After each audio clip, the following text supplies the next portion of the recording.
Bonjour à tous et bienvenue dans cette vidéo. Ici Hiroshi et dans cette vidéo, nous allons décrypter ce bain de sang violent dans la crypto-monnaie. Et nous allons voir également est-ce qu'il y a des opportunités, que faire dans ces situations-là. Donc c'est vrai que c'est pas évident. En effet, voilà, le bear market, bah, c'est le bear market, c'est l'ours qui s'aplatit et à chaque fois, bah, on a l'impression d'avoir atteint le bottom et ce n'est toujours pas le cas. Donc on va commencer par checker le sondage. Donc, moi, ma position en ce moment, je vous la donne. Je suis plus dans une position de hold et on voit que 48% des membres hold, 39% font du DCA et 13% sont en stablecoin. Donc, n'hésitez pas à nous rejoindre dans le canal Telegram. Nous sommes plus de 8000 à échanger chaque jour.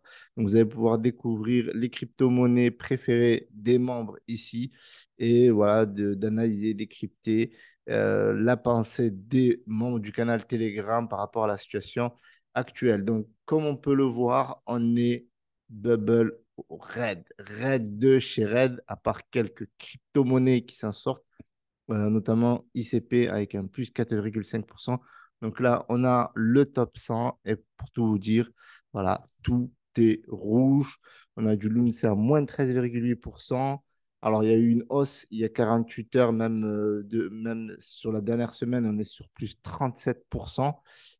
Et donc, du coup, là, on a une correction, on va dire ça comme ça. Alors que Solana, par exemple, ben, continue de chuter littéralement. On va le voir d'ailleurs, si on regarde de manière hebdo, on voit que l'UNC reste quand même positif, alors que Solana, par exemple, à l'inverse, est négatif de 19,8%. Donc, il faut toujours avoir une analyse sur un jour et 7 jours et voir beaucoup plus. On a du OKB, de OKX, qui s'assort plutôt bien sur 7 jours. On a du Kant également, du CSPR.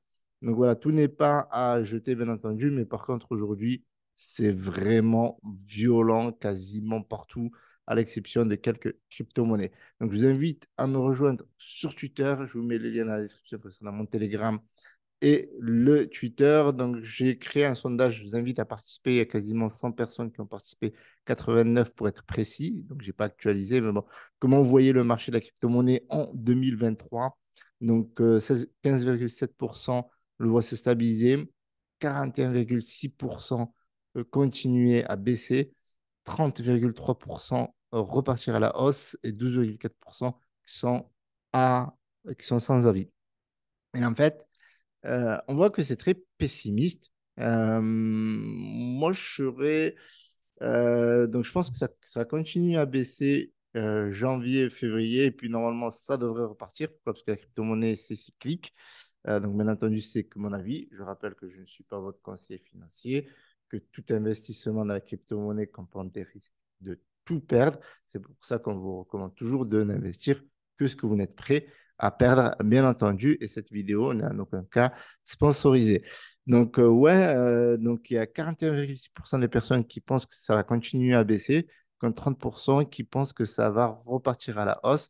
Donc, on est plutôt voilà, dans la moyenne basse, en fait, entre la stabilisation et la baisse plutôt que repartir à la hausse, mais c'est tout à fait normal parce qu'au quotidien, on n'arrête pas de voir que ça chute et on a du mal à imaginer comment ça pourrait remonter, d'où pourrait venir ce fameux déclic. On a pensé il y a quelques jours avec l'émise d'un ETF en Chine du Bitcoin que c'est bon, c'était reparti. On avait un Bitcoin qui allait chercher les 18 800, mais malheureusement, le bear market nous reprend et nous sommes dans un marché qui est clairement baissier et ça ne risque pas de s'arrêter d'aussitôt.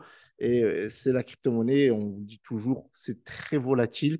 Donc, c'est pour ça qu'il faut toujours investir que l'argent que vous êtes prêt à perdre. Il faut avoir une stratégie. Donc, bien entendu, pour avoir une stratégie, il faut se former. Donc, rejoignez-moi sur Twitter.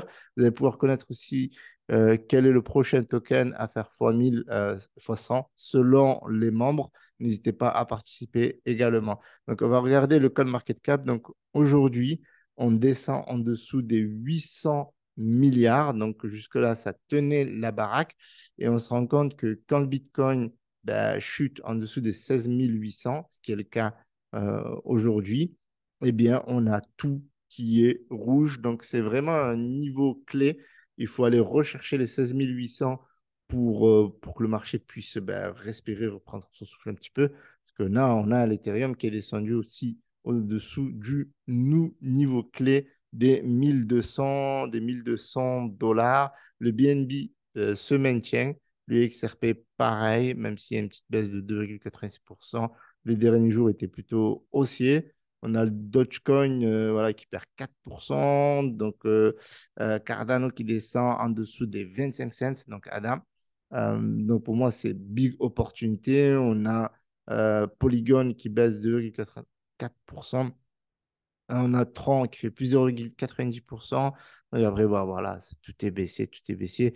Donc, ce qu'on peut regarder, on peut regarder les plus hauts et les plus bas. Par exemple, ça peut être intéressant.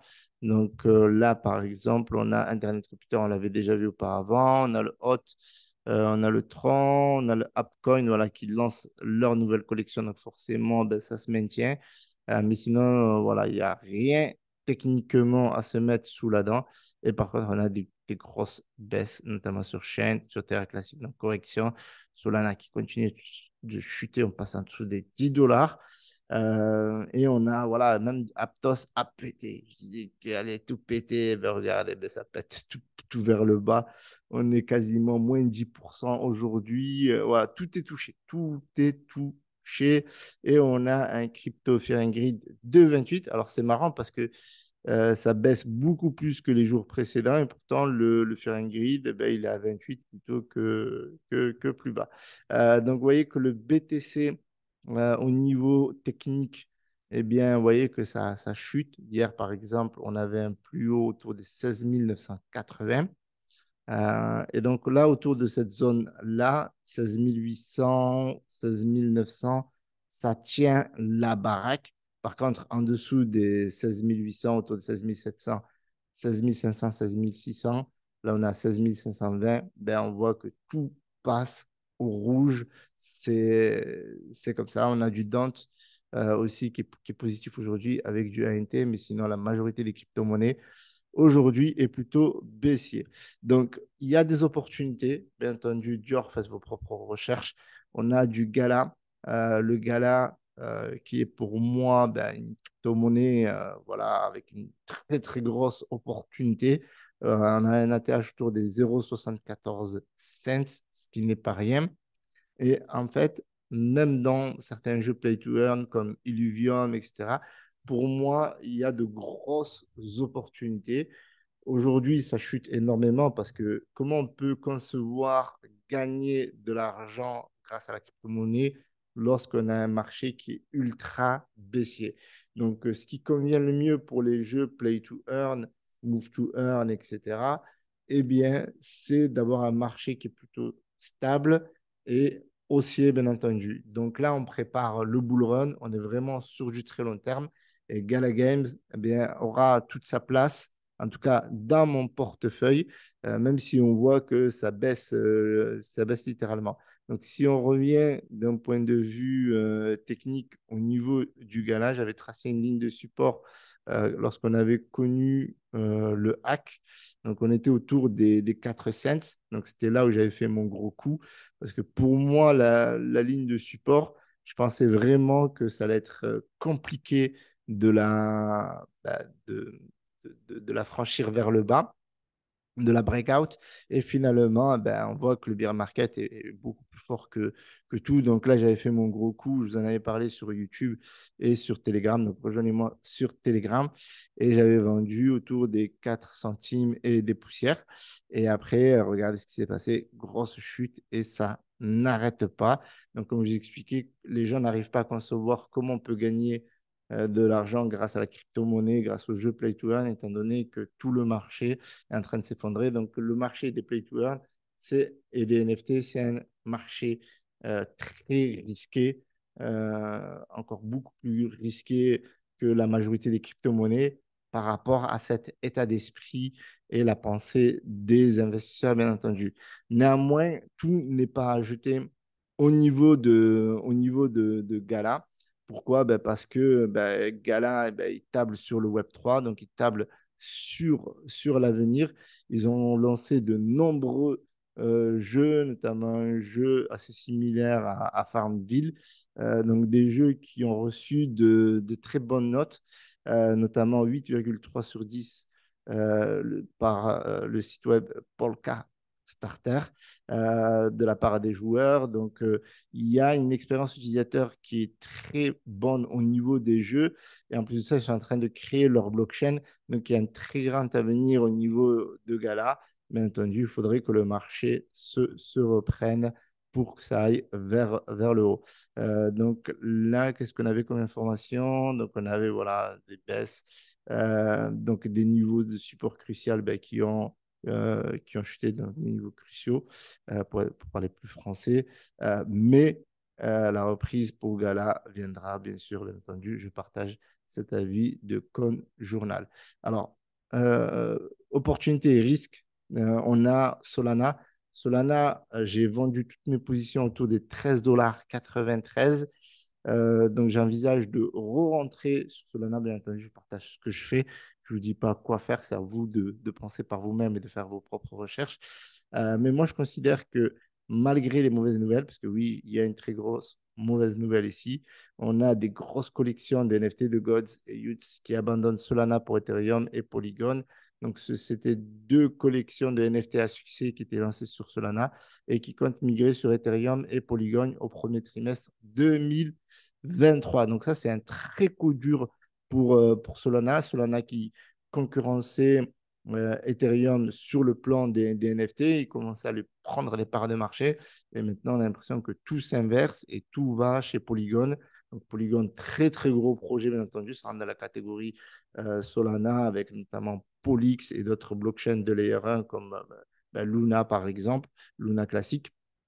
Bien entendu, donc il y a de grosses opportunités autour des blockchains de layer 1, de grosses opportunités autour des jeux play to earn. Bien entendu, il faut bien étudier le bon point d'entrée. Et donc là, c'est juste une invitation à la réflexion et à l'observation. Donc concernant Solana, ben, moi, je suis toujours intéressé par ce projet parce que là, il travaille avec Google Cloud, qui est déjà validateur, qui vont créer des nœuds engine en début 2023. Donc, je pense qu'il va y avoir des nouvelles qui vont faire que normalement, on devrait, enfin, Solana devrait rebondir. Alors, au niveau de la réflexion, troisième piste de réflexion, c'est tout ce qui est exchange décentralisé. On a vu tous les problèmes à les exchanges centralisés. Et là, on a un projet qui est plutôt intéressant avec GMX. GMX, qui est voilà, un exchange décentralisé et qui, franchement, voilà, est déjà sur plusieurs places de marché, notamment Binance, KuCoin, Gate.io, etc. Donc voilà, ils sont positionnés un peu partout. La market cap est seulement de 353 millions. Et franchement, c'est un des grands gagnants de la crypto-monnaie parce que si on regarde le marché, ben, en fait, on se rend compte qu'ils n'ont jamais baissé malgré le bear market. À chaque fois, oui, il y a eu des pics vers le bas, mais à chaque fois, c'est remonté. Et en fait, voilà, c'est plutôt intéressant. Même là, ils étaient montés jusqu'à plus de 60 dollars. Et là, ils sont autour des 42,12 $. Et la market cap est vraiment petite. Donc là, vous avez le site gmx.io. Je vous invite à faire vos propres recherches, à découvrir cet exchange décentralisé qui connaît un succès euh, super, super intéressant. Et donc là, je vous mettrai l'article dans la description. La popularité croissante de l'exchange crypto décentralisé GMX fait bondir le cours de sa crypto-monnaie. Donc, vous avez pas mal d'informations au niveau du projet, au niveau de la crypto-monnaie GMX, qui est la crypto-monnaie de gouvernance de la plateforme. Et on a Arthur Hayes, qui est cofondateur de BitMEX, qui a investi plusieurs millions de dollars sur cette crypto-monnaie. Donc, voilà, donc les trois pistes de réflexion durant ce bain de sang sont certains play to earn, notamment Gala, Illuvium, etc. Les blockchains de layer 1 comme Solana, Polygon, on est plus sur du layer 2, Luna classique. Et troisième piste de réflexion, les exchanges décentralisés comme GMX, qui connaît un succès super intéressant à étudier. Il y a du DYDX, il y a du MDX également, il y a du IDEX. Donc voilà, c'est trois pistes de réflexion sur lesquels je travaille en ce moment et je voulais vous partager ces idées-là. Si vous avez d'autres idées, n'hésitez pas à nous les partager dans les commentaires. Et après, bien entendu, il faut toujours investir l'argent qu'on est prêt à perdre parce que dans ce bain de sang, c'est toujours désagréable de voir la valeur de nos jetons chuter et d'avoir cette impression de perdre beaucoup d'argent, alors que peut-être dans un an, dans 2 ans, si vous êtes confiant, peut-être que le cours va rebondir et lors du prochain bull run, vous serez satisfait de votre investissement. Donc, je vous remercie d'avoir visionné cette vidéo. Donc, mettez un petit pouce bleu, commentez pour la force et je vous dis salut. N'oubliez pas de vous abonner. Salut à tous. Ciao, ciao.